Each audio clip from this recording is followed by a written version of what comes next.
যে বদনজর এটা কি সত্য কিনা, এটা কি কোরআন এবং হাদিসে এই বদনজরের কোনো ভিত্তি আছে কিনা, নাকি এটা মানুষের মন গড়া বানানো কথা। ঠিক তেমনিভাবে যে মানুষকে জাদু করতে পারে, সিহির জাদুগ্রস্ত করতে পারে একজন ব্যক্তি আরেকজনকে, এর মাধ্যমে সে অপর ব্যক্তির ক্ষতি করতে পারে, এটা সত্য কিনা।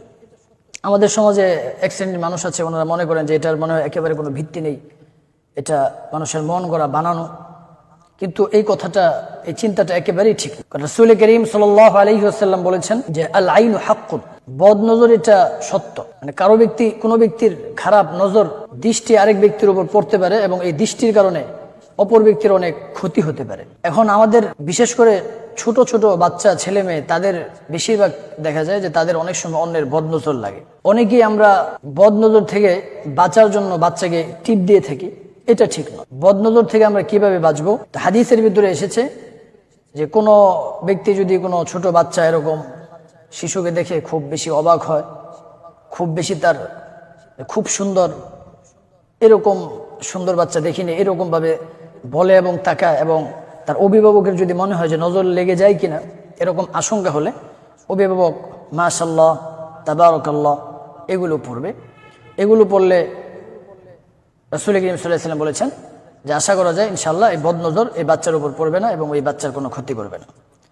ঠিক তেমনিভাবে আমাদের অনেকের ফসল, ক্ষেতের ফসল, এগুলোকে আমরা মানুষের বদনজর থেকে হেফাজতের জন্য, বাঁচানোর জন্য দেখা যায় অনেক সময় আমরা হাঁড়ি পাতিল ক্ষেতের উপরে এভাবে লাগিয়ে রাখি এবং হাঁড়িগুলোর উপরে এরকম চোখ চোখ করে এঁকে রাখি, যাতে করে ওখানে দৃষ্টি পড়ে, ফসলের উপর দৃষ্টি পড়ে ক্ষতি যেন না হয়। এটাও, চিন্তাটাও ঠিক না, এই পদ্ধতিটাও ঠিক না। এক্ষেত্রে ফসলের জমির উপর মাশাআল্লাহ, তাবারাকাল্লাহ এই জাতীয় শব্দ আমরা লিখে রাখতে পারি, তাহলে আশা করা যায় এর মাধ্যমে আল্লাহ তাআলা বদনজর থেকে ফসলকে হেফাজত করবে। এবং কোনো ব্যক্তির, সে যে কেউ হোক, বদনজর যদি লেগে যায় তাহলে, এবং বদনজর লাগার কারণে সে যদি কোনো ক্ষতিগ্রস্ত হয়ে পড়ে, অসুস্থ হয়ে যায় এবং বড় রকমের কোনো সমস্যায় পড়ে যায়, তাহলে এই সমস্যা থেকে মুক্তির উপায় কি? তাহলে এই ক্ষেত্রে হাদিসের ভিতরে যেই আমলের কথা এসেছে তা হলো, কেউ বদনজরগ্রস্ত হয়েছে, কোনো শিশু, কোনো ব্যক্তি যার বদনজরের কারণে অসুস্থ হয়ে পড়বে, ক্ষতিগ্রস্ত হবে, ওই ব্যক্তির কাছ থেকে পানি পরা নিতে হবে।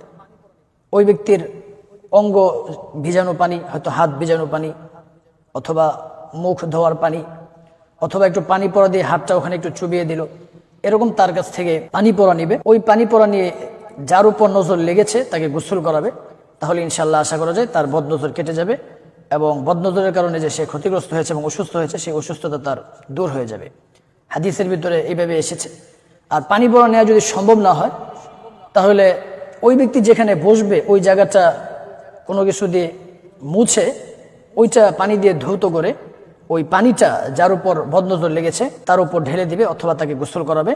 এভাবে করলে ইনশাআল্লাহ হাদিসের ভিতরে এসেছে বদনজর কেটে যাবে। তো আমরা এই আমলটা ইনশাআল্লাহ সকলেই করব।